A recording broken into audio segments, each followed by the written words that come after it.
Bayangkan, orang yang kau kira telah tiada, tiba-tiba berdiri di depanmu. Wajahnya sama, senyumannya pun tak berubah, tapi tatapannya seperti menyimpan 1000 rahasia. Itulah yang kualami hari itu, ketika aku melihat seorang guru SD, dan aku yakin, itu istriku yang hilang saat bencana.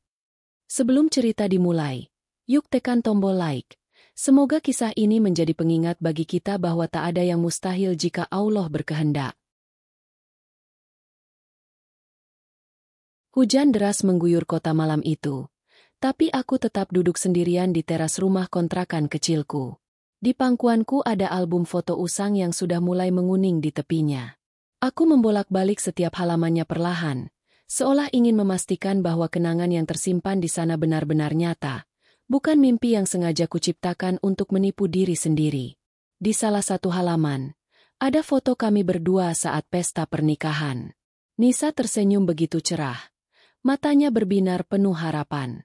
Aku, Arman, menggenggam tangannya dengan janji yang sederhana, akan menjaganya seumur hidup. Tapi siapa sangka, janji itu diuji dengan cara yang tak pernah kubayangkan. 5 tahun sudah berlalu sejak hari itu, hari ketika gempa besar mengguncang kampung halaman kami dan tsunami menyapu habis segalanya. Aku masih ingat jelas suara gemuruh air yang mendekat, jeritan warga, dan genggaman tangan Nisa yang terlepas dalam kekacauan. Saat sadar, aku sudah terdampar di atap rumah warga lain, sementara wajah Nisa tak lagi kulihat. Tim SAR mencari berhari-hari, tapi hanya puing dan tubuh-tubuh tak bernyawa yang mereka temukan. Nama Nisa pun masuk ke dalam daftar orang hilang. Semua orang berkata aku harus merelakannya. Tapi bagaimana bisa merelakan seseorang yang menjadi separuh jiwaku? Sejak hari itu, hidupku berjalan seperti bayangan. Aku tetap bekerja, tetap tersenyum di depan orang tua dan teman-teman, tapi di dalam dada, ada ruang kosong yang tak pernah terisi. Setiap kali mendengar suara ombak, kenangan hari itu menyerbu kembali. Aku terbangun di tengah malam, keringat dingin membasahi tubuh, memanggil namanya dalam gelap. Dalam doaku setiap malam, aku selalu memohon kepada Allah, jika Dia masih hidup, pertemukan kami. Tapi jika takdir berkata lain, tenangkan hatiku agar aku bisa ikhlas. Namun hingga kini, jawaban itu belum juga datang. Orang-orang di sekitarku perlahan berhenti membicarakan Nisa. Bahkan ibuku pernah berkata dengan suara pelan namun menusuk, "Men, hidupmu harus lanjut. Nisa sudah tenang. Jangan menyiksa dirimu terus." Aku hanya diam. Mereka tak pernah merasakan bagaimana rasanya kehilangan seseorang bukan karena perpisahan biasa, tapi karena ia ditelan bencana tanpa jejak. Tidak ada makam untuk diziarahi, tidak ada kepastian untuk ditangisi. Hanya ruang kosong, dan harapan samar yang entah harus kupegang atau lepaskan. Selama 5 tahun ini, aku mencoba berbagai cara untuk menenangkan hati. Aku ikut komunitas relawan pencarian korban hilang, berharap bisa membantu orang lain sekaligus menemukan jejak Nisa. Aku mengunjungi kampung-kampung pesisir, menanyai orang-orang, memperlihatkan foto wajahnya. Beberapa memberi jawaban samar, sebagian lagi hanya menggeleng. Tapi aku tidak pernah benar-benar berhenti. Setiap langkah kecil yang kulakukan selalu mengarah padanya. Seakan hatiku yakin bahwa suatu saat, jalan kami akan bersinggungan lagi. Malam itu, setelah lama menatap foto pernikahan kami, aku menutup album dengan hati yang berat. Aku berjalan ke kamar dan membuka kotak kecil di laci meja. Di dalamnya, masih tersimpan cincin pernikahannya, yang berhasil kutemukan di reruntuhan rumah kami seminggu setelah bencana. Cincin itu kusimpan seperti harta karun. Setiap kali aku menyentuhnya, kenangan tentang Nisa seperti hidup kembali. Senyumnya saat menyiapkan sarapan, caranya tertawa sambil menyipitkan mata, dan suaranya saat memanggil namaku, semua masih begitu jelas. Terlalu jelas, sampai kadang aku merasa dia masih ada di ruangan yang sama. Aku menatap langit-langit kamar, merasakan perih yang menyesak. 5 tahun bukan waktu yang singkat. Banyak yang sudah berubah, termasuk diriku. Tapi satu hal yang tidak pernah berubah, keyakinanku bahwa Nisa masih hidup di suatu tempat. Keyakinan itu bukan hanya harapan buta, tapi semacam getaran halus di dalam hati yang tak bisa kujelaskan. Seolah ada tali tak kasat mata yang menghubungkan kami berdua, meski jarak dan waktu berusaha memutusnya. Aku menarik napas panjang, mencoba menahan air mata yang mulai menggenang. Nisa, kalau kau masih hidup, tunggulah aku. Aku tidak akan berhenti mencari. Suaraku bergetar pelan, tenggelam dalam rintik hujan yang makin deras. Dalam hati kecilku, ada tekad yang tak bisa ditawar. Suatu saat, bagaimanapun caranya, aku harus menemukan kebenaran. Entah kebenaran itu akan menyembuhkan, atau justru menghancurkan, aku belum tahu. Tapi aku siap menghadapinya.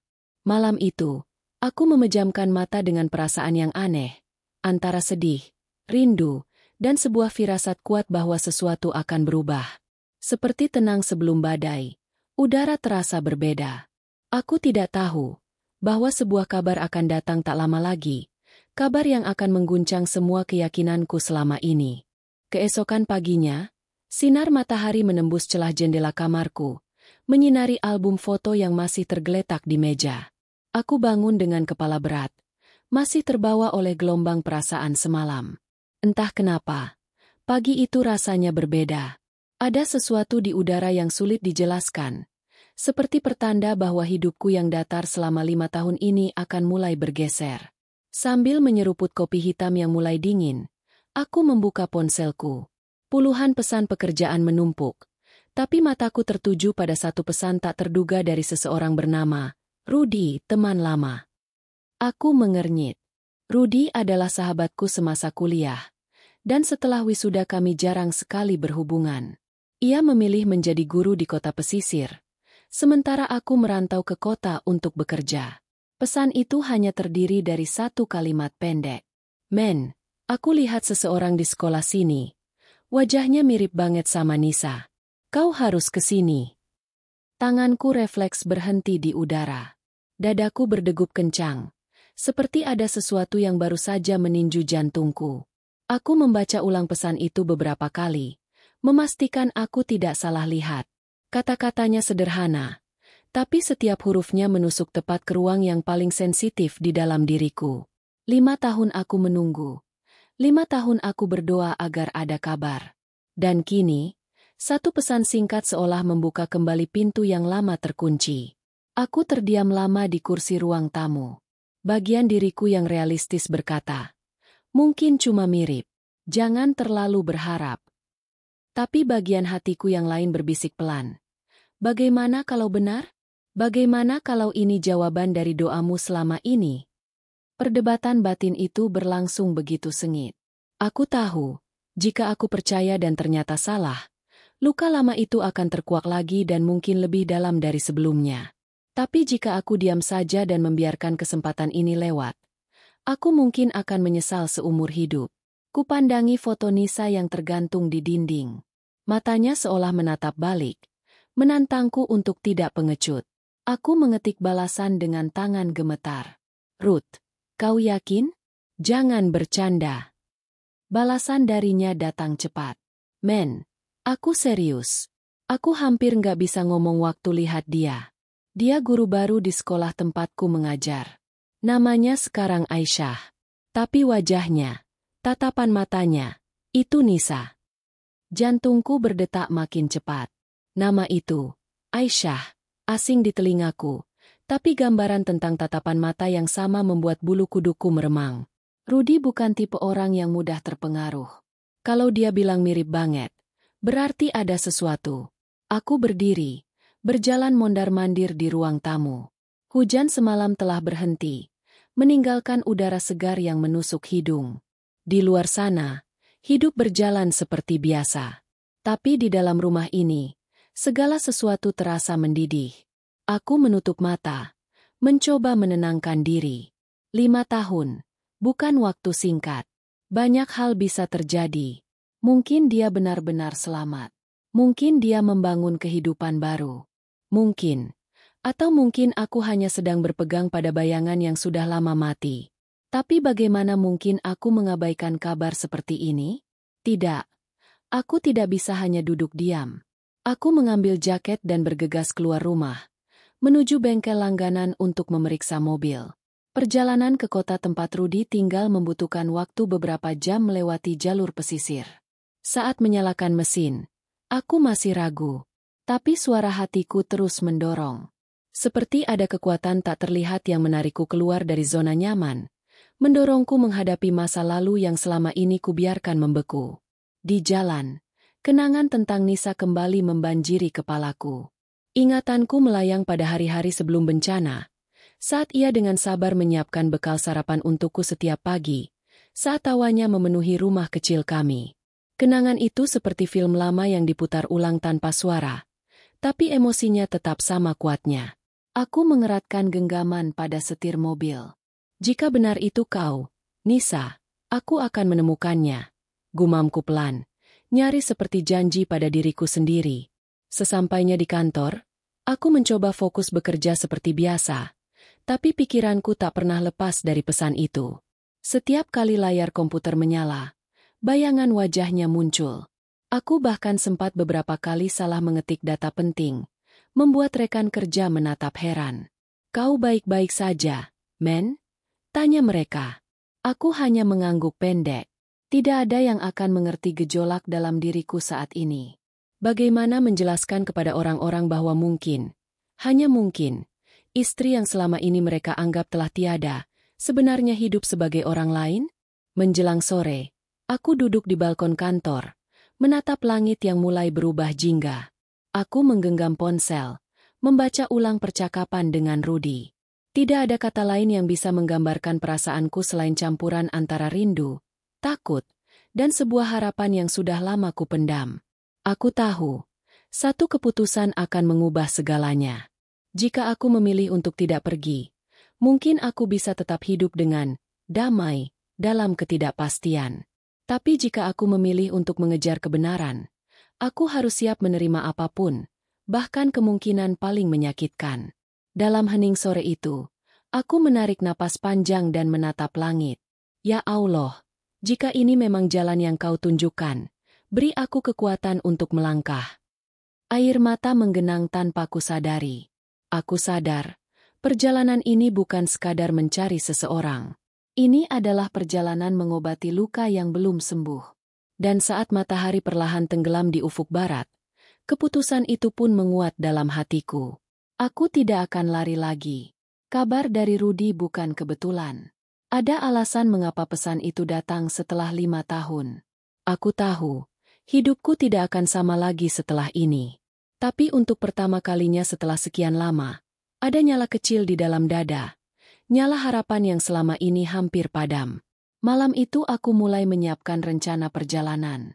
Bukan dengan gegabah, tapi dengan hati-hati, seolah setiap langkah harus diperhitungkan. Karena aku tahu, begitu aku melihat wajah itu sendiri, tak akan ada jalan untuk mundur lagi. Dan aku siap menghadapi apapun yang menunggu di ujung perjalanan ini. Pagi itu, langit berwarna kelabu, seakan ikut menyelimuti hatiku yang dipenuhi kegelisahan. Mobil tuaku melaju perlahan meninggalkan hiruk-pikuk kota, menuju wilayah pesisir tempat Rudy tinggal dan mengajar.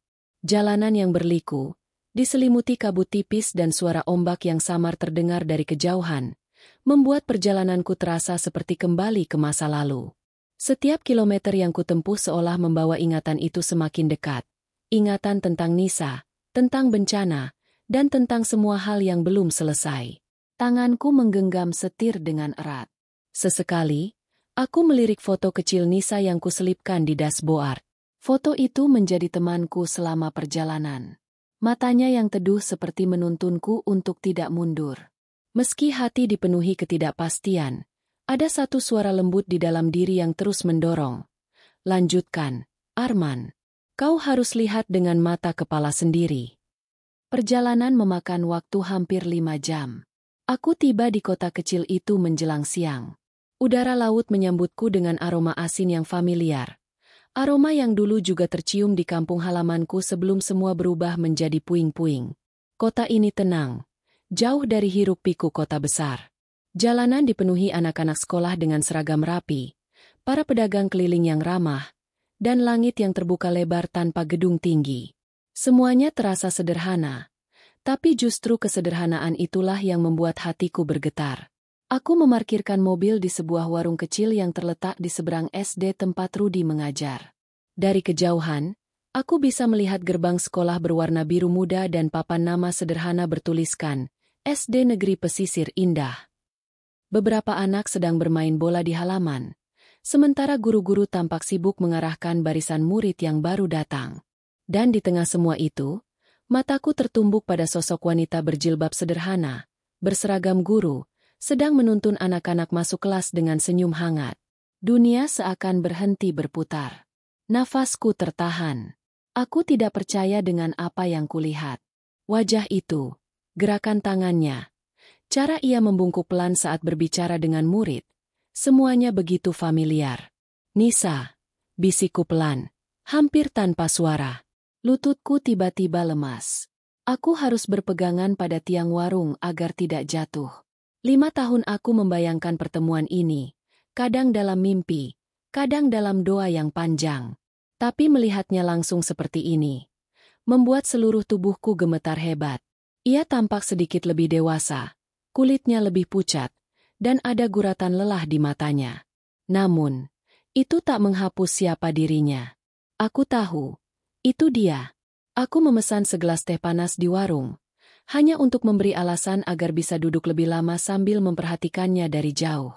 Setiap gerakannya kucermati dengan saksama, seakan takut kehilangan momen sekecil apapun. Dari kejauhan, aku melihat cara ia menepuk bahu seorang anak yang menangis, sama seperti dulu saat ia menenangkan keponakannya. Aku melihat cara ia tertawa kecil saat seorang murid salah menyebutkan jawaban. Tawa yang pernah menghangatkan rumah kami. Dan yang paling membuatku tak kuasa menahan air mata adalah tatapan matanya ke langit saat semua murid masuk kelas. Tatapan itu kosong, dalam, seperti menyimpan cerita panjang yang tak terucap. Aku tak berani langsung menghampiri. Ada sesuatu dalam diriku yang menahan. Rasa takut. Takut bahwa jika aku mendekat, aku akan menemukan kenyataan yang tak siap kuterima. Bagaimana jika ternyata dia bukan Nisa? Bagaimana jika semua ini hanya kebetulan dan aku memaksa hatiku percaya pada ilusi? Tapi di sisi lain, bagaimana jika benar itu dia dan aku membiarkan momen ini lewat begitu saja? Beberapa menit kemudian, Rudi muncul dari gerbang sekolah sambil melambaikan tangan ke arahku. Ia berlari kecil, wajahnya sumringah. "Men, kau benar-benar datang," serunya sambil menepuk bahuku. Aku hanya mampu mengangguk pelan. Mataku tak lepas dari sosok wanita itu. "Itu dia," kata Rudi pelan, mengikuti arah pandangku. "Namanya sekarang Bu Aisyah. Dia guru kelas 3. Orangnya tertutup, jarang cerita masa lalu. Tapi pertama kali aku lihat, aku langsung mikir tentang Nisa. Aku nggak mungkin salah ingat." Aku menelan ludah. "Kau pernah bicara dengannya soal masa lalunya?" tanyaku pelan. Rudi menggeleng. "Dia selalu menghindar. Katanya, sebelum kesini, dia tinggal sama keluarga nelayan di kampung sebelah. Katanya nggak ingat banyak hal sebelum itu. Orang-orang sini bilang, dia ditemukan terdampar di pantai beberapa tahun lalu. Nggak tahu siapa dirinya." Ucapan itu membuat darahku seperti berhenti mengalir. Terlantar, pantai, tak ingat siapa dirinya. Semua potongan itu menyatu dalam kepalaku. Itu cocok dengan kemungkinan seseorang yang selamat dari bencana tapi kehilangan ingatan. Hatiku semakin berdegup cepat, bukan karena ketakutan, tapi karena firasat kuat bahwa aku sedang berada di ambang kebenaran besar. Aku menatapnya lagi dari kejauhan. Kali ini, ia sedang berdiri di depan kelas, membacakan sesuatu untuk murid-muridnya. Suaranya tak terdengar jelas, tapi irama gerak bibirnya begitu familiar, seperti cara Nisa membacakan cerita dongeng sebelum tidur. Aku merasa waktu benar-benar berhenti. Ada air mata yang tiba-tiba mengalir, tanpa bisa kutahan. "Aku harus tahu," kataku lirih, hampir seperti bicara pada diri sendiri. Rudi menepuk bahuku dengan tatapan mendukung. "Kau harus bicara dengannya, men. Kalau memang benar itu Nisa, kau nggak boleh diam." Aku mengangguk pelan, meski di dalam dada ada badai yang bergolak hebat. Hari itu, Aku tidak langsung menghampiri. Aku hanya duduk di warung itu hingga jam sekolah usai, mengamati setiap detik keberadaannya dari jauh. Aku menyerap semua, seperti seseorang yang haus meneguk air setelah bertahun-tahun tersesat di gurun. Dan dalam keheningan sore, satu hal menjadi jelas, pertemuan ini bukan kebetulan. Hati kecilku tahu, aku telah menemukan sesuatu yang akan mengubah seluruh hidupku. Meski langkahku masih tertahan, aku tahu, aku tak bisa berpaling lagi. Sejak detik itu, takdir mulai menarikku semakin dekat kepadanya. Hari-hari berikutnya menjadi masa penuh gejolak dalam batinku. Sejak pertemuan pertama itu, bayangannya terus menari-nari di kepalaku. Setiap kali menutup mata, yang terlintas bukan lagi kenangan masa lalu, melainkan sosok wanita berjilbab sederhana di sekolah itu, yang berjalan dengan langkah tenang, mengajar dengan tatapan lembut, dan setiap istirahat selalu duduk sendirian memandangi langit. Aku belum punya keberanian untuk menghampiri, tapi aku tahu, aku tak bisa hanya sekali melihat lalu pergi. Maka aku memutuskan untuk bertahan di kota kecil itu lebih lama, dengan alasan cuti kerja beberapa hari. Dalam hatiku, aku ingin memastikan, benar atau tidak wanita itu adalah Nisa yang selama ini kucari. Setiap pagi, aku datang lebih awal ke warung kecil di seberang sekolah. Warung itu menjadi tempat persembunyian yang sempurna. Dari sana, aku bisa mengamati gerak-geriknya tanpa menarik perhatian. Hari pertama, aku memperhatikannya mengajar dari jendela kelas. Hari kedua, aku memperhatikan cara ia berinteraksi dengan para guru lain. Hari ketiga, aku mulai memperhatikan hal-hal kecil. Cara ia menyelipkan rambut yang keluar dari jilbab, cara ia merapikan buku pelajaran sebelum masuk kelas, dan terutama, kebiasaan uniknya setiap jam istirahat. Setiap kali bel istirahat berbunyi, guru-guru lain biasanya berkumpul di ruang guru, bercengkrama sambil minum teh atau makan camilan. Tapi dia berbeda. Ia selalu berjalan ke taman kecil di belakang sekolah, duduk di bangku kayu yang menghadap ke langit, dan terdiam lama. Tidak ada buku di tangannya, tidak ada ponsel, tidak ada teman. Hanya dirinya dan langit. Dari kejauhan, aku melihat ekspresi yang sulit diartikan. Seperti seseorang yang sedang mencari sesuatu yang hilang, atau mungkin mencoba mengingat sesuatu yang terlupakan. Setiap kali melihatnya dalam posisi itu, dadaku terasa sesak. Itu bukan sekadar kebetulan. Dulu, Nisa punya kebiasaan serupa. Setiap sore, ia suka duduk di beranda rumah kami sambil memandangi langit senja. Katanya, langit itu luas, men. Kalau suatu hari kita terpisah, pandanglah langit. Mungkin di tempat berbeda, aku juga sedang melihat hal yang sama. Ingatan itu menghantamku keras. Saat melihat sosoknya yang kini dipanggil Bu Aisyah, melakukan hal yang sama, aku merasa waktu seperti berputar balik ke masa sebelum bencana. Namun ada sesuatu yang juga membuatku bingung. Ekspresi matanya. Ia tampak damai, tapi ada gurat kesedihan yang dalam. Seolah hidupnya dipenuhi pertanyaan yang tak terjawab. Aku bertanya-tanya, jika benar itu Nisa, kenapa ia tidak mencariku? Kenapa ia tidak mengenaliku? Atau, apakah ia benar-benar kehilangan ingatan tentang masa lalunya? Rudy, yang tahu rencanaku untuk mengamati lebih lama, sesekali menemaniku.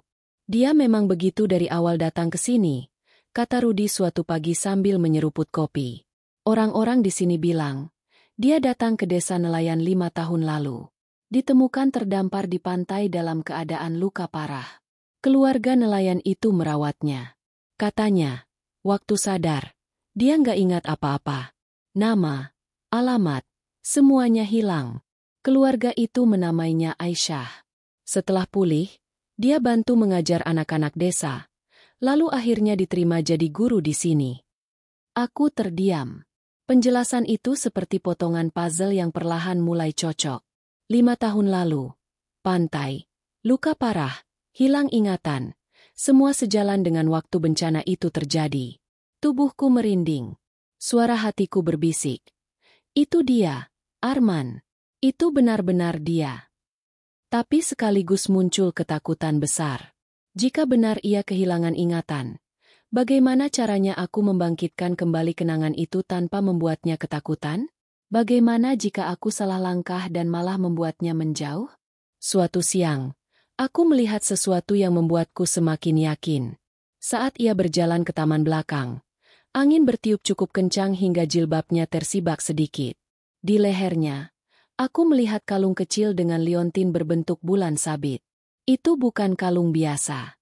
Itu hadiah ulang tahun yang kuberikan padanya setahun sebelum bencana. Hanya ada satu seperti itu, dengan ukiran kecil di bagian belakang bertuliskan inisial kami berdua. Tanganku refleks mengepal kuat. Air mataku menggenang. Tidak ada keraguan lagi. Itu Nisa. Aku harus menahan diri agar tidak langsung menghampiri saat itu juga. Aku tahu, jika aku tiba-tiba muncul dan memanggilnya, Nisa, bisa saja ia kaget, takut, atau bahkan menyangkal. Maka aku memilih untuk terus mengamati, menyusun keberanian sedikit demi sedikit. Dalam beberapa hari itu, aku merasa seperti hidup kembali. Setiap detik melihatnya seperti meneguk air setelah bertahun-tahun kehausan. Namun bersamaan dengan itu, muncul rasa sakit yang tak terhindarkan. Aku bisa melihatnya, tapi aku belum bisa memilikinya kembali. Malam hari, di penginapan kecil dekat pantai, aku sering termenung sendirian. Suara deburan ombak menjadi teman setia.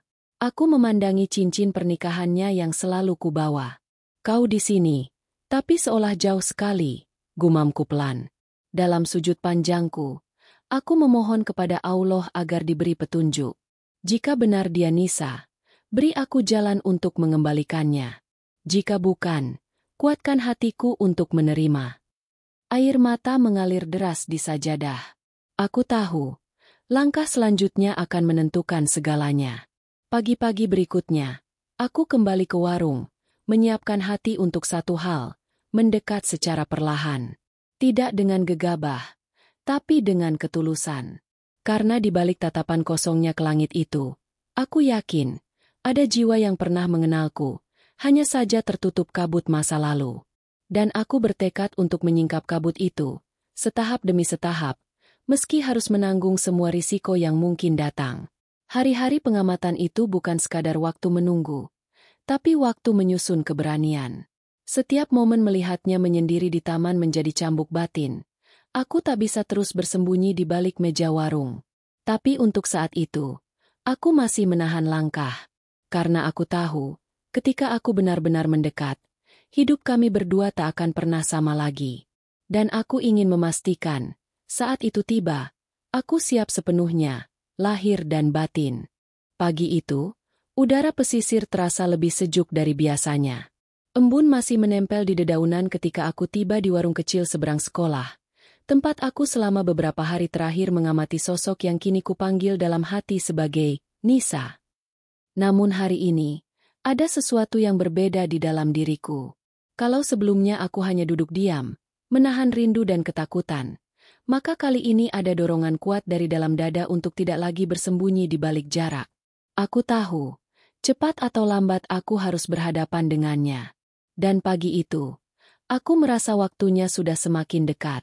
Aku mengenakan pakaian rapi, jauh lebih tertata dibanding hari-hari sebelumnya. Bukan untuk menarik perhatiannya dengan tampilan luar, tapi sebagai bentuk penghormatan terhadap momen penting ini. Di dada, jantungku berdetak kencang seperti genderang perang. Aku menarik napas panjang berkali-kali, mencoba menenangkan gelombang perasaan yang bergolak di dalam diri. Ada takut, ada rindu, ada harapan, ada juga keraguan yang berbisik pelan. Bagaimana kalau dia benar-benar tak mengenalimu? Dari kejauhan, aku melihatnya berjalan masuk ke sekolah dengan langkah yang tenang. Rambutnya terselip rapi di balik jilbab putih bersih, dan wajahnya memancarkan kehangatan saat menyapa murid-murid kecil yang menyambutnya di gerbang. Saat mataku mengikuti gerakannya, aku seperti ditarik ke masa lalu, ke pagi-pagi saat Nisa menemaniku sarapan sebelum berangkat kerja. Ia akan tersenyum tipis sambil membereskan meja, lalu melambaikan tangan dari pintu. Adegan itu kini terulang, hanya saja latarnya berbeda, dan aku berdiri sebagai orang asing di balik bayangan. Setelah bel masuk berbunyi, aku meninggalkan warung dan berjalan pelan menuju gerbang sekolah. Aku tidak ingin terlihat seperti orang mencurigakan, maka aku telah menyiapkan rencana sederhana, berpura-pura sebagai relawan kegiatan literasi. Rudy sudah membantuku berbicara dengan kepala sekolah sehari sebelumnya. Ia bilang pihak sekolah memang sedang butuh bantuan untuk program membaca anak-anak, jadi kehadiranku tidak akan mengundang banyak pertanyaan. Tapi tentu saja, tujuan sebenarnya bukan sekadar menjadi relawan. Ini tentang mendekati sosok itu dengan cara yang paling alami dan tidak mengagetkan. Begitu memasuki lingkungan sekolah, aku merasakan atmosfer yang hangat namun asing. Anak-anak berlarian dengan tawa riang, suara guru mengajar terdengar dari setiap kelas, dan aroma kapur tulis bercampur dengan udara laut. Di tengah semua itu, aku melihatnya berdiri di depan kelas 3, sedang menuliskan sesuatu di papan tulis. Dari arah samping, aku bisa melihat profil wajahnya yang begitu kukenal, garis dagu yang lembut, cara ia menggigit bibir bawah ketika berpikir, dan gerakan tangannya saat menulis. Semuanya persis seperti Nisa dulu. Rudy menghampiriku dan memperkenalkan secara resmi di ruang guru. Ini Arman, relawan literasi yang akan bantu anak-anak membaca minggu ini, katanya sambil tersenyum. Beberapa guru menyambutku dengan ramah, tapi mataku hanya fokus padanya. Saat giliran kami bersalaman, waktu seolah melambat. Tangan kami bertemu, dan untuk sesaat matanya menatap langsung ke mataku. Tatapan itu membuat seluruh tubuhku merinding. Ada sesuatu di dalam sorot matanya, sesuatu yang dalam dan tak bisa dijelaskan dengan logika. Ia seperti mengenali sesuatu, tapi tak bisa mengingatnya. Ia tersenyum sopan dan berkata dengan suara lembut, "Selamat datang, Pak Arman." Aku hampir kehilangan kata-kata. Suaranya, nada bicaranya, bahkan cara ia menyebut namaku, semuanya menusuk langsung ke jantung. Aku menahan napas, berusaha bersikap biasa, meski di dalam dada ada ledakan yang sulit dikendalikan. "Terima kasih, Bu Aisyah," jawabku pelan. Nama itu terasa asing di lidahku, tapi aku harus menggunakannya untuk sekarang. Jam istirahat menjadi momen yang benar-benar tak kulupakan. Bel sekolah berbunyi nyaring. Anak-anak berhamburan ke taman dan kantin kecil.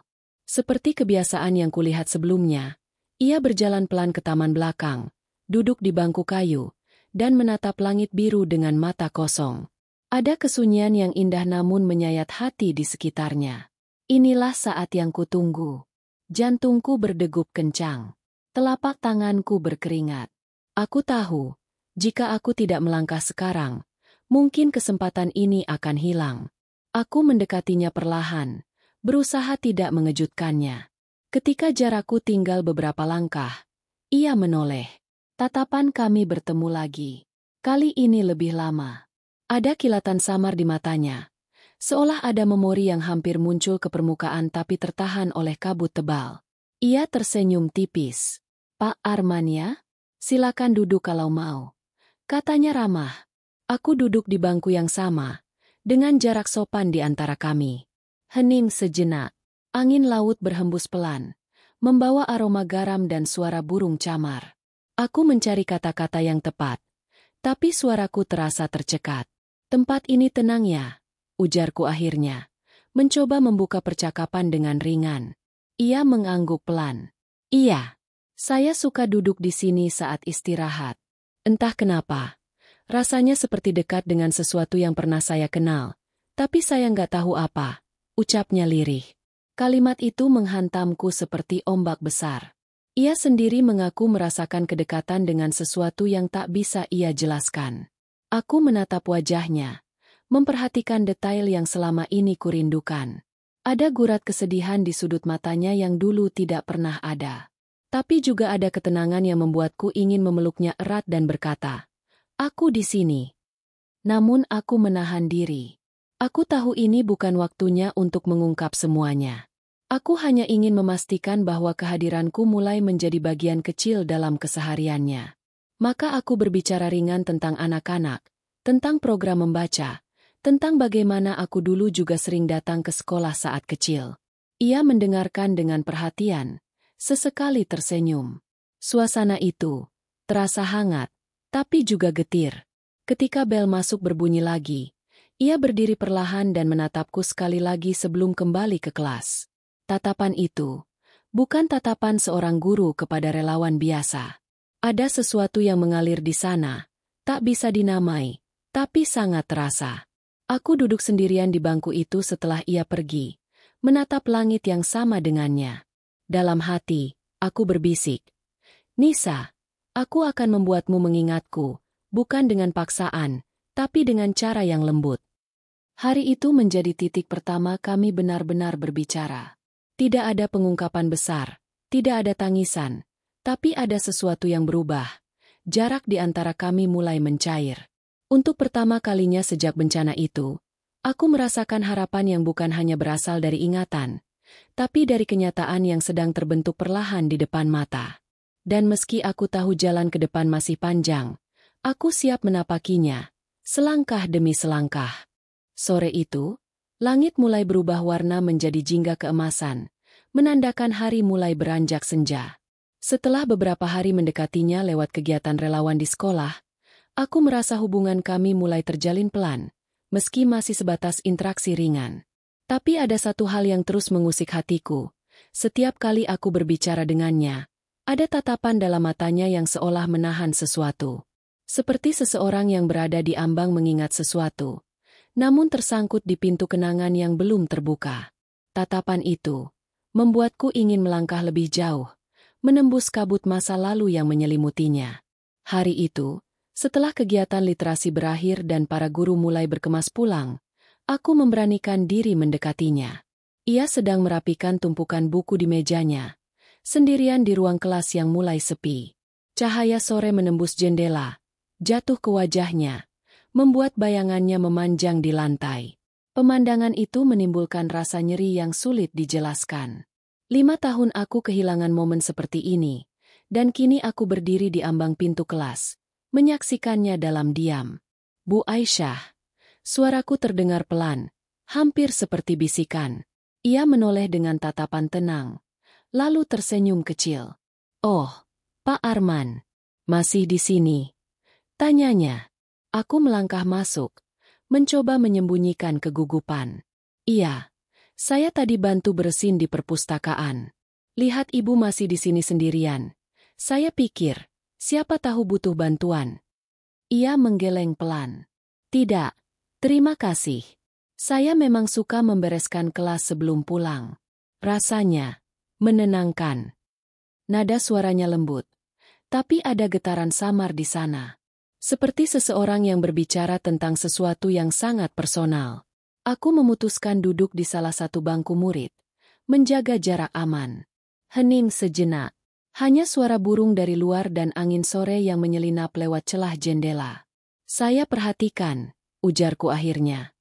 "Ibu sering duduk sendirian di taman belakang saat istirahat, seperti sedang memikirkan sesuatu." Ia terdiam sejenak, menatap keluar jendela. "Mungkin benar," katanya lirih. "Kadang saya merasa ada sesuatu yang hilang. Saya nggak tahu apa. Seperti ada bagian dari hidup saya yang tertinggal di tempat lain. Tapi setiap kali mencoba mengingat, kepala saya seperti diselimuti kabut. Ada rasa sakit, tapi juga rindu pada sesuatu yang saya sendiri tidak tahu bentuknya." Kalimatnya menusuk jantungku. Aku harus menahan air mata yang hampir tumpah. Mendengar pengakuan itu langsung dari mulutnya membuat semua dugaan tentang hilang ingatan bukan sekadar cerita dari orang lain. Itu nyata.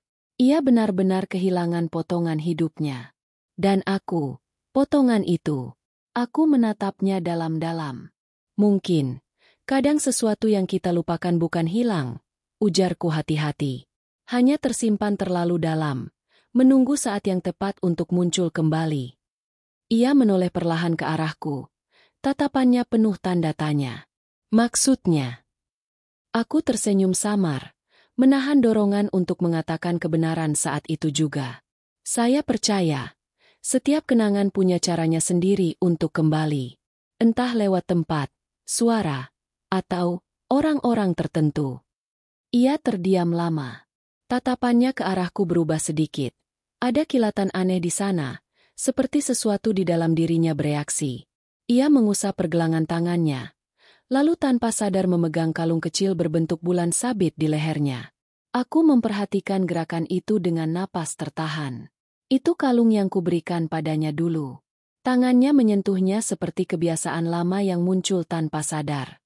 Kalung itu indah, kataku pelan, mencoba menguji reaksi. Ia tersentak kecil, lalu menatap kalung itu. Oh ini, saya nggak tahu dari mana asalnya. Waktu saya ditemukan, kalung ini sudah ada di leher saya. Entah kenapa, saya selalu merasa tenang saat memegangnya. Seperti ada seseorang yang sangat penting, tapi wajahnya hilang dari ingatan saya. Suaranya mulai bergetar saat mengatakan kalimat itu. Aku menunduk, menahan gejolak perasaan yang mulai memuncak.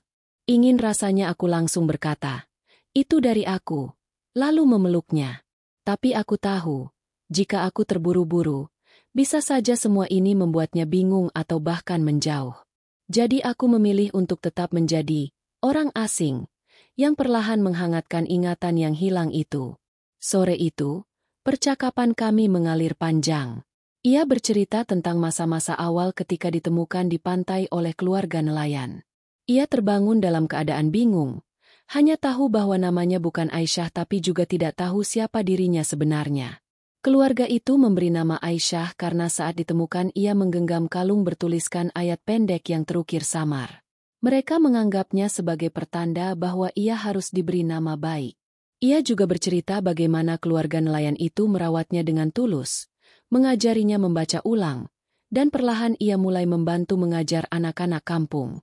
Namun, di sela semua cerita itu, ia berkali-kali mengatakan bahwa hatinya selalu merasa asing dengan hidupnya sekarang. Seperti ada sesuatu yang tidak klop, sesuatu yang ia rindukan tapi tak bisa dijelaskan. Mendengar itu, dadaku terasa seperti diremas.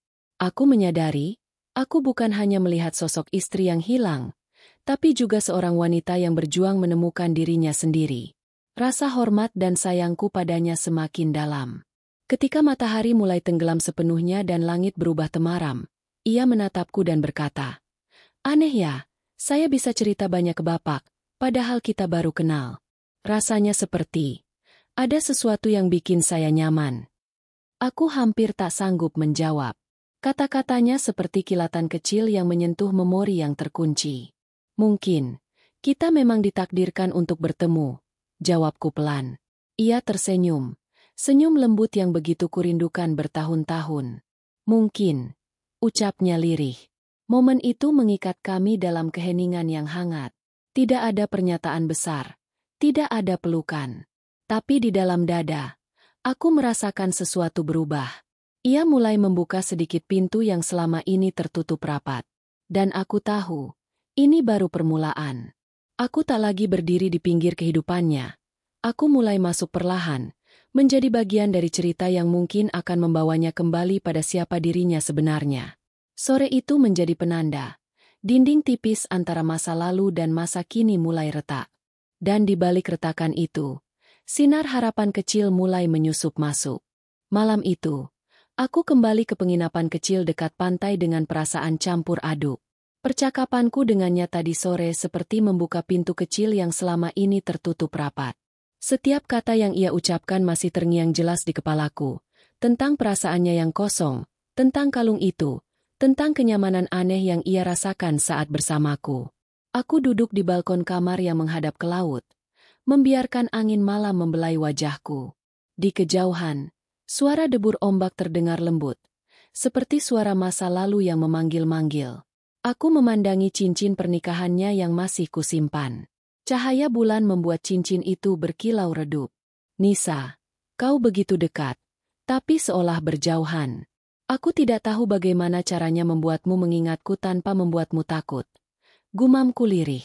Dalam hati, aku berdoa kepada Allah agar diberikan jalan yang benar. Aku tak ingin memaksa atau merusak hidupnya yang kini ia bangun sebagai Aisyah. Tapi aku juga tidak sanggup terus berpura-pura menjadi orang asing. Sejak pertemuan sore itu, hatiku semakin yakin, di dalam dirinya, potongan masa lalu itu masih ada, hanya terkubur. Setiap tatapan mata, setiap gestur kecil, setiap pilihan kata, Semuanya seperti gema kehidupan lama yang pernah kami jalani bersama. Aku menyadari satu hal penting. Aku tidak boleh terburu-buru. Jika aku ingin membangunkan ingatan itu, aku harus melakukannya dengan sabar, perlahan, dan penuh kasih. Keesokan harinya, aku kembali ke sekolah seperti biasa, menjalankan kegiatan relawan.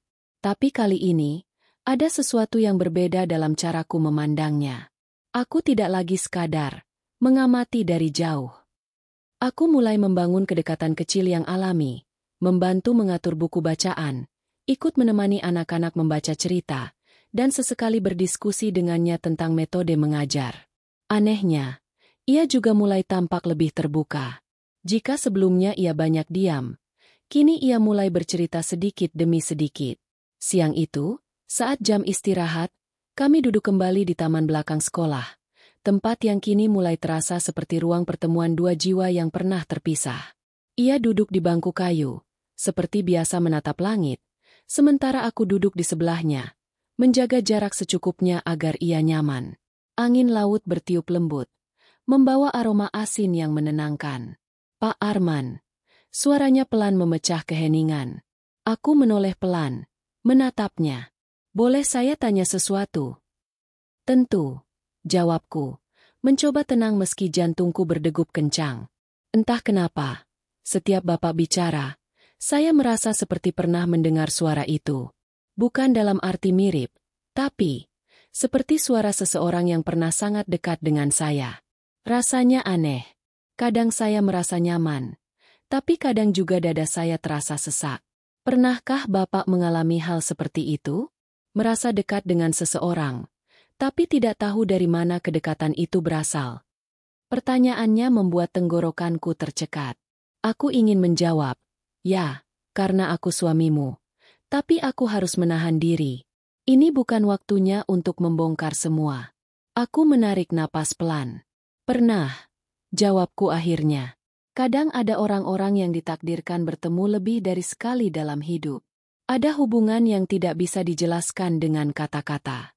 Mungkin itu yang ibu rasakan. Ia terdiam lama, menatap langit. Matanya tampak berkaca-kaca, seolah ada sesuatu yang bergejolak di dalam dirinya. "Kadang, saya bermimpi tentang seorang pria," katanya lirih. "Saya tidak bisa melihat wajahnya jelas. Tapi saya tahu, dalam mimpi itu, saya sangat mencintainya. Ada rumah kecil, suara debur ombak, dan suara tawa. Tapi begitu saya bangun, semuanya hilang, hanya menyisakan perasaan rindu yang aneh." Aku menunduk. Air mataku hampir pecah. Ia sedang menceritakan rumah kami. Ia sedang menceritakan aku. Tapi dalam dunia nyata, semua itu hanyalah bayangan samar dalam mimpi. "Mimpi itu penting," kataku pelan. "Kadang mimpi bukan sekadar bunga tidur. Bisa jadi, itu jejak kenangan yang tertinggal di dalam hati." Ia mengusap matanya pelan, lalu menatapku. "Bapak percaya begitu?" tanyanya. Aku mengangguk. Saya percaya. Setiap orang punya kisah yang tertulis dengan cara yang unik. Kadang terlupakan, tapi tidak pernah benar-benar hilang.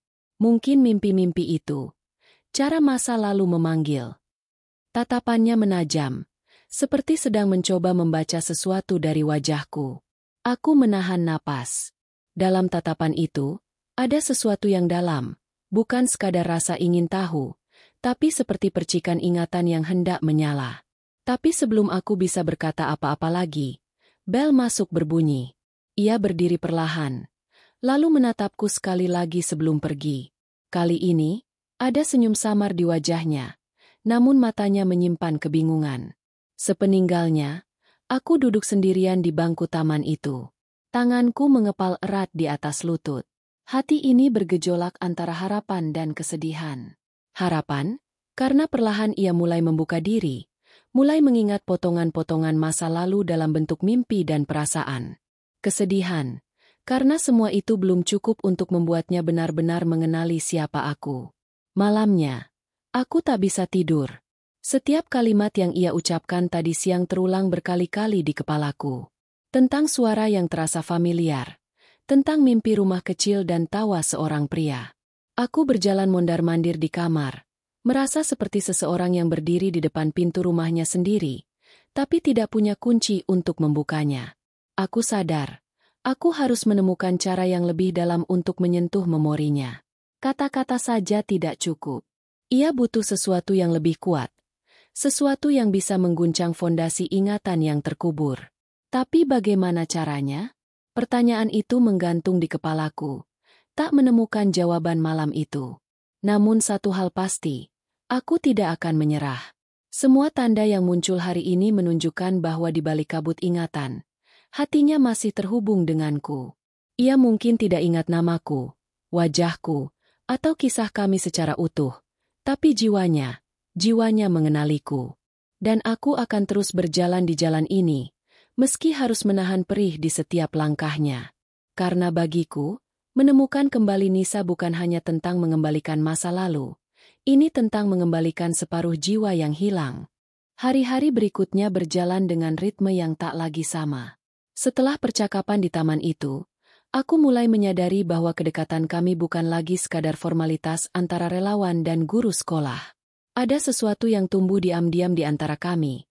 Bukan cinta yang baru, tapi benih lama yang perlahan tumbuh kembali dari tanah kenangan yang mulai retak. Ia semakin sering berbicara denganku, kadang tentang hal-hal ringan, kadang tentang perasaan asing yang kerap muncul tanpa ia mengerti asal-usulnya. Tatapannya pun mulai berubah. Kalau dulu sekadar sopan, kini ada kehangatan samar, seolah tubuhnya mengingat sesuatu yang pikirannya belum mampu jangkau. Namun di tengah perkembangan itu, aku mulai memperhatikan sesuatu yang janggal. Setiap kali kami terlihat terlalu akrab, ada seorang pria parubaya yang selalu muncul di sekitar sekolah. Ia berpakaian rapi, mengenakan kacamata, dan selalu membawa map coklat.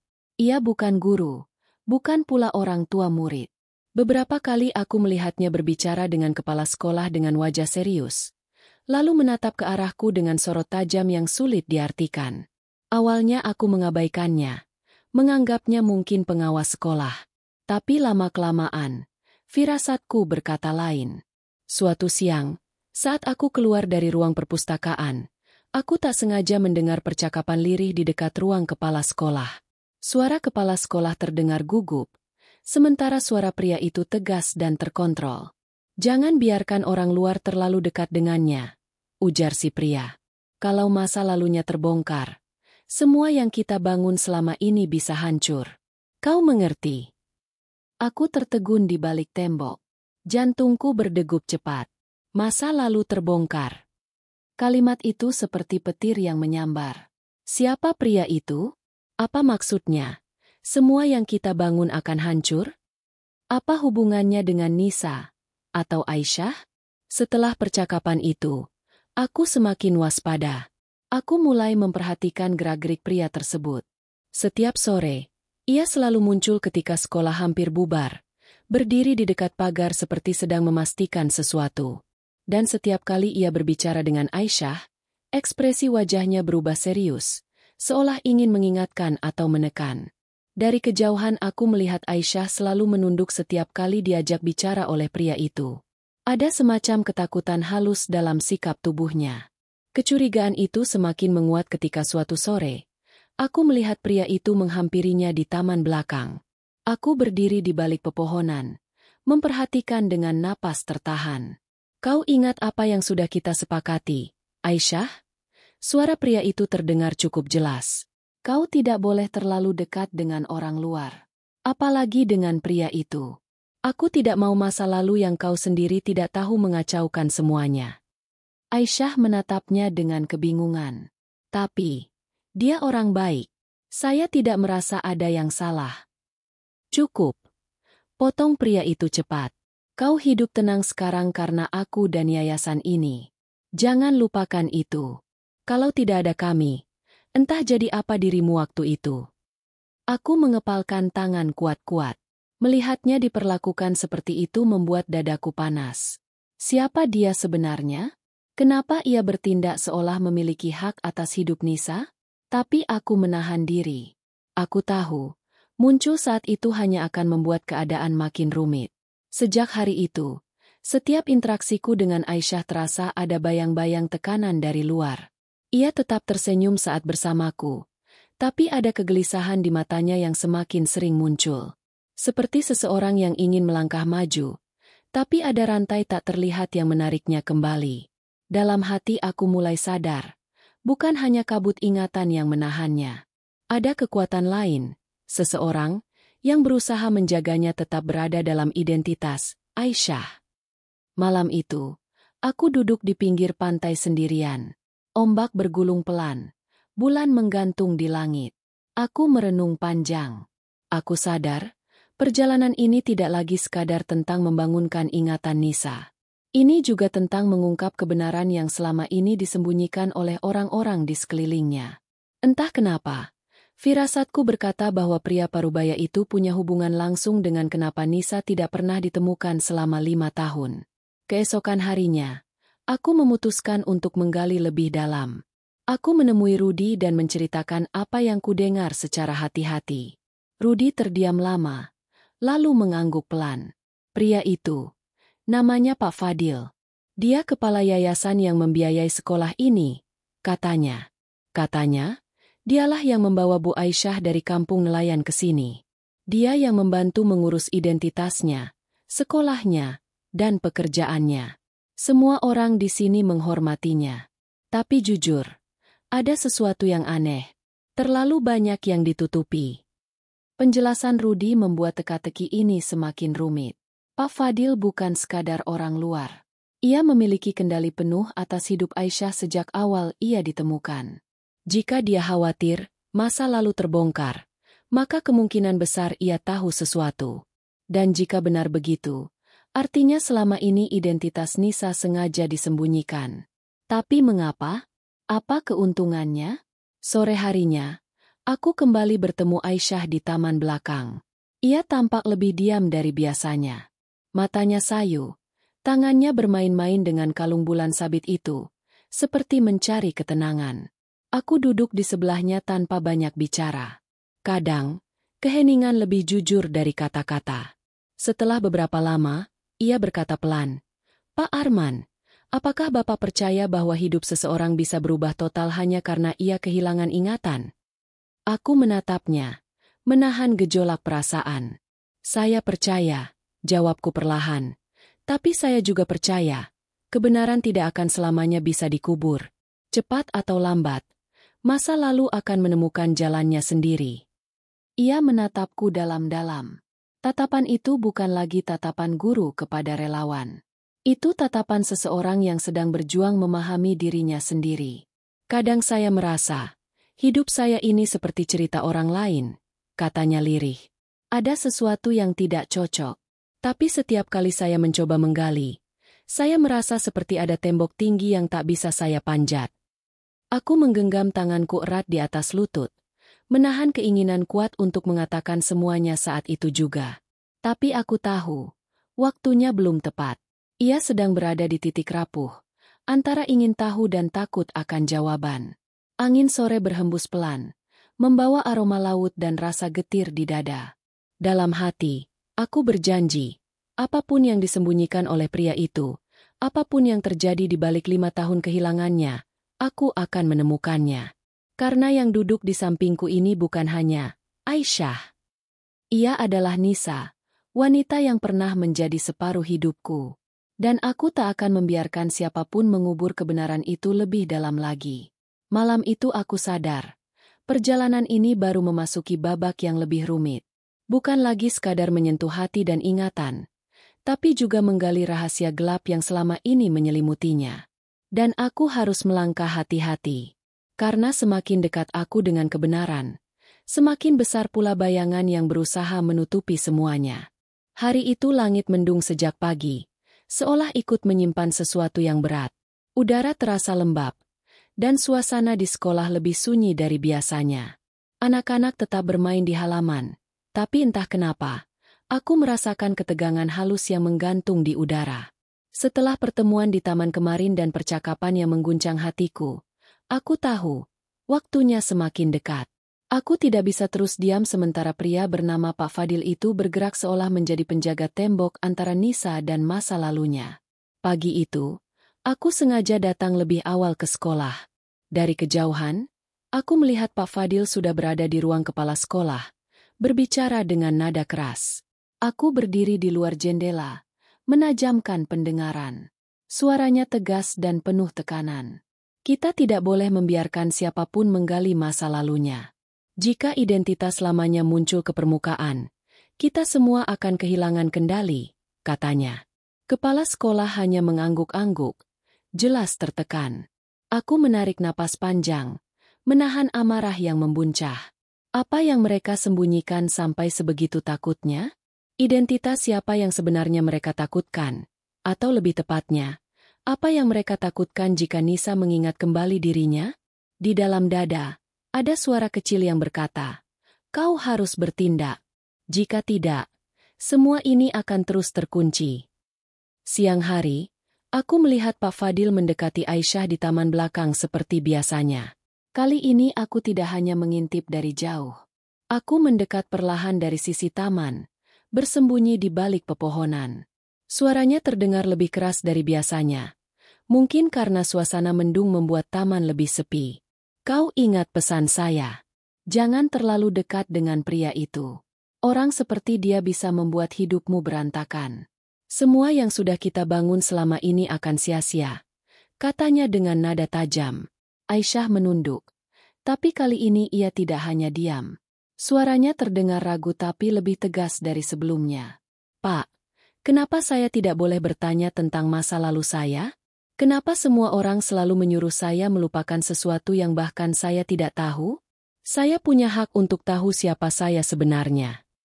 Aku tercekat mendengarnya. Itu pertama kalinya ia mempertanyakan dengan suara yang jelas. Tapi ekspresi wajah Pak Fadil berubah dingin. "Aisyah, ingat baik-baik. Kau hidup tenang sekarang karena aku. Kalau tidak, kau mungkin sudah tidak ada. Jangan rusak semuanya hanya karena perasaan sesaat." Perasaan sesaat?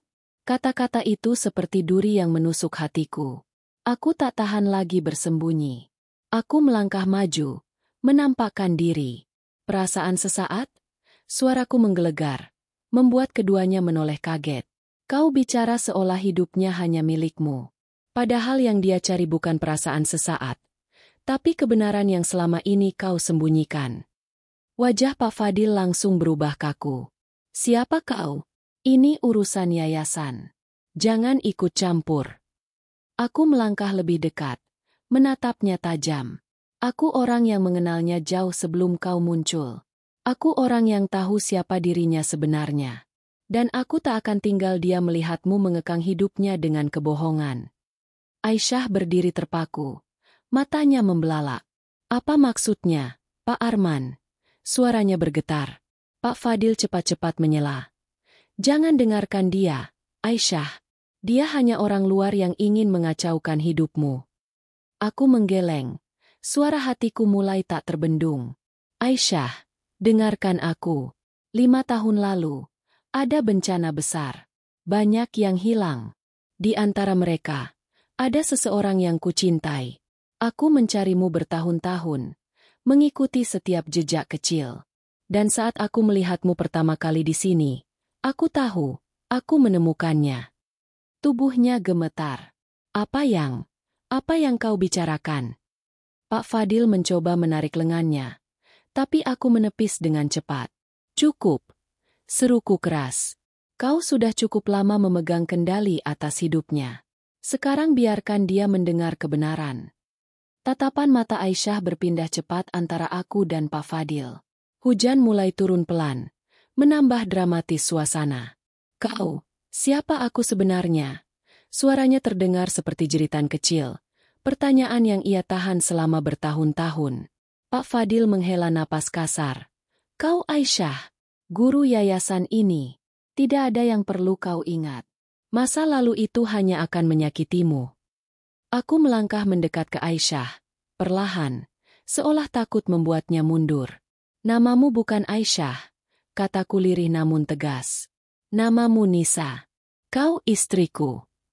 Sekejap, Dunia seperti berhenti. Hujan makin deras. Matanya membesar. Wajahnya pucat. Apa? Apa yang kau katakan? Air mata mulai menetes dari mataku. Aku tidak gila. Nisa. 5 tahun lalu, kita hidup di sebuah rumah kecil di tepi laut. Saat bencana datang, aku kehilanganmu. Aku mencari kemana-mana. Tak pernah menyerah. Dan saat aku melihatmu di sini, aku tahu, aku menemukan separuh hidupku yang hilang. Tubuhnya goyah. Tangannya refleks meraih kalung bulan sabit di lehernya.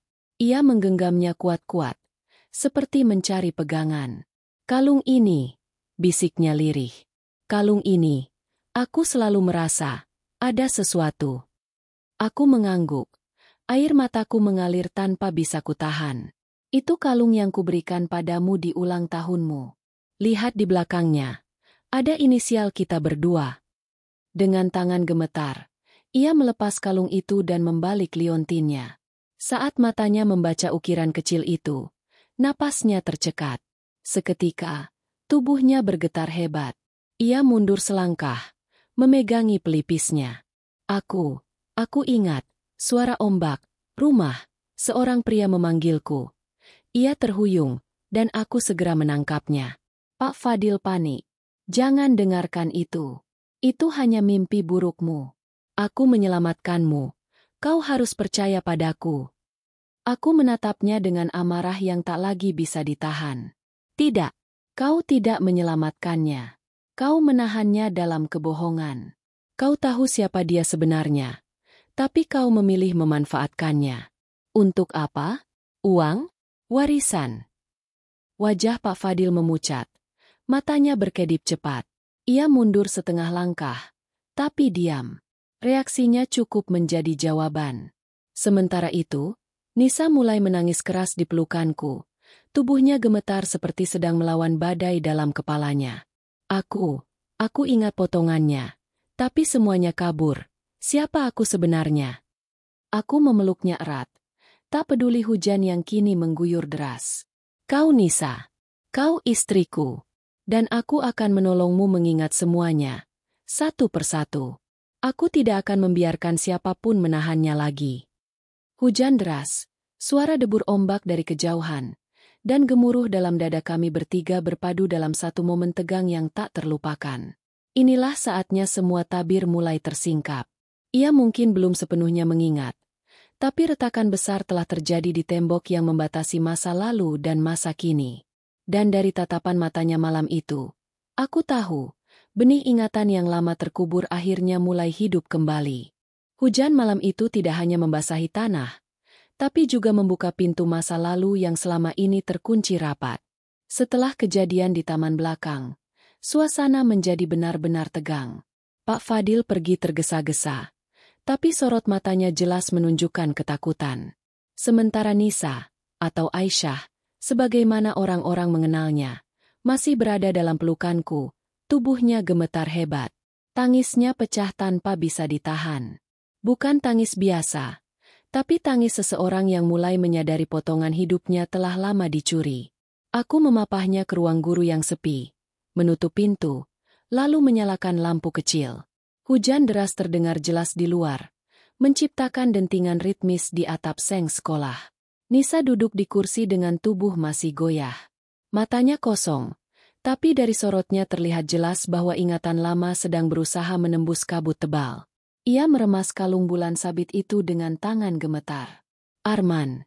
Suaranya lirih, seperti seseorang yang baru belajar menyebut nama yang sangat lama ia lupakan. Dadaku seketika sesak. Itu pertama kalinya ia memanggil namaku lagi setelah 5 tahun. Apa? Semua yang kau katakan tadi, benar. Aku berlutut di depannya, menatap matanya dalam-dalam. Ya, semuanya benar. Kau Nisa, istriku. Kita tinggal di rumah kecil dekat laut. Kita menikah dengan sederhana, tapi bahagia. Lalu bencana itu datang, dan aku kehilanganmu. Aku mencarimu bertahun-tahun. Aku tidak pernah berhenti. Ia menutup wajahnya dengan kedua tangan. Air matanya kembali mengalir deras. Aku ingat, rumah itu, suara ombak, dan tangan seseorang menggenggam tanganku saat air datang. Itu kau, ya? Aku mengangguk. Air mataku ikut jatuh. Ya, itu aku. Tapi genggaman itu terlepas. Dan aku menyalahkan diriku setiap hari karena tidak bisa menjagamu saat itu. Tangisnya semakin pecah. Aku bisa merasakan betapa berat beban dalam hatinya saat potongan ingatan itu mulai kembali. Ini bukan proses yang mudah. Setiap memori yang muncul membawa rasa sakit dan rindu sekaligus. Kenapa? Kenapa mereka berbohong padaku? Tanyanya dengan suara bergetar. Kenapa mereka menyembunyikan siapa aku? Aku menghela napas panjang, mencoba menahan amarah. Karena masa lalumu menyimpan sesuatu yang mereka anggap menguntungkan untuk mereka sembunyikan. Pak Fadil tahu siapa dirimu sejak awal. Dia bukan penyelamat seperti yang selama ini kau pikirkan. Dia orang yang menahanku, dan menahanmu, dari kebenaran. Dia mengatur identitasmu, membawa namamu yang baru, dan memastikan kau tidak pernah mencari masa lalu. Nisa menatapku dengan mata membelalak. Kebingungan bercampur kesedihan. Tapi kenapa? Kenapa aku begitu mudah percaya? Kenapa aku tidak mencoba mencari tahu? Aku menggenggam tangannya dengan lembut. Karena saat mereka menemukanmu, kau sedang terluka parah dan kehilangan ingatan. Mereka memanfaatkan kondisi itu. Kau tidak salah. Kau adalah korban dari keadaan dan kelicikan orang lain. Tapi dengarkan aku baik-baik. Sekarang kau tidak sendirian lagi. Aku di sini. Aku akan bersamamu menghadapi semuanya. Tangannya menggenggam tanganku balas. Semakin erat. Aku merasa seperti ada dua dunia dalam kepalaku. Katanya dengan suara lirih. Dunia yang selama ini kujalani sebagai Aisyah. Dan dunia lain yang samar-samar. Tapi membuat hatiku bergetar hebat. Dunia di mana ada kamu. Ada rumah kecil, ada tawa, ada cinta. Aku menatapnya lekat-lekat. Itu bukan dunia lain. Itu duniamu yang sebenarnya. Hening panjang menyelimuti kami. Hujan semakin deras. Suara petir menggema dari kejauhan. Dalam keheningan itu, aku bisa merasakan pertempuran batin besar sedang terjadi di dalam dirinya. Ingatan yang hilang mulai bertemu dengan kenyataan palsu yang selama ini ia jalani. Dua identitas yang bertabrakan, membuatnya berada di titik rapuh yang belum pernah ia alami. Perlahan, ia melepas kalung bulan sabit itu dari lehernya, lalu menatapnya lama. Benda kecil ini, selama ini jadi satu-satunya hal yang bikin aku tenang. Aku nggak tahu kenapa, tapi sekarang aku tahu. Ini, pengingat tentang siapa diriku sebenarnya, ujarnya dengan suara bergetar. Aku mengangguk. Mataku basah. Itu penghubung kita. Aku sengaja membuat ukiran kecil di belakangnya agar suatu hari, kalau kita terpisah, kau tahu siapa yang menunggumu. Nisa mulai menangis lagi. Tapi kali ini bukan tangis kebingungan seperti tadi. Ini tangis kelegaan. Tangis seseorang yang mulai menemukan jati dirinya kembali. Ia memelukku dengan tubuh masih gemetar. Dan aku membalas pelukannya erat-erat. 5 tahun aku menahan rindu. 5 tahun aku berjalan dalam gelap dengan satu harapan kecil. Dan malam itu, pelukan itu terasa seperti jawaban dari semua doa yang kupanjatkan kepada Allah. Setelah cukup lama dalam pelukan itu, ia melepaskannya perlahan, menatap mataku dengan tatapan yang berbeda. Ada kesadaran yang mulai tumbuh di sana. Aku belum ingat semuanya, katanya jujur. Tapi, aku percaya padamu. Hati ini, mengenalmu. Air mataku menetes lagi, tapi aku tersenyum. Itu sudah cukup bagiku. Ingatan bisa datang perlahan. Yang penting, kita mulai dari sini. Bersama. Nisa mengangguk pelan. Aku ingin tahu semuanya. Tentang kita. Tentang hidup kita dulu. Aku ingin mengingat, bukan karena dipaksa. Tapi karena aku memilih untuk mengenal kembali siapa diriku. Malam itu menjadi saksi titik balik besar dalam hidup kami. Bukan klimaks yang meledak-ledak, tapi keheningan penuh makna. Dua jiwa yang pernah terpisah oleh waktu, kini duduk berhadapan, perlahan menganyam kembali benang-benang kehidupan yang tercerai-berai. Aku tahu, perjalanan belum selesai. Tapi malam itu, Satu tembok besar telah runtuh, tembok kebohongan dan kehilangan. Di luar, hujan mulai reda. Angin laut membawa aroma asin yang khas. Aku menatapnya dalam-dalam, lalu berbisik pelan. Terima kasih karena masih ada, karena hatimu mengenaliku meski ingatanmu tidak. Ia membalas dengan senyum kecil, senyum yang 5 tahun lalu menjadi cahaya hidupku. Dan terima kasih, karena kau tidak pernah berhenti mencariku. Malam itu, untuk pertama kalinya setelah bertahun-tahun hidup dalam kabut, kami duduk bersama bukan sebagai orang asing, tapi sebagai dua jiwa yang mulai saling menemukan lagi.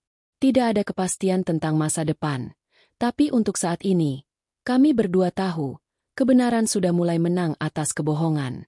Dan itu sudah cukup untuk menyalakan kembali cahaya yang lama padam.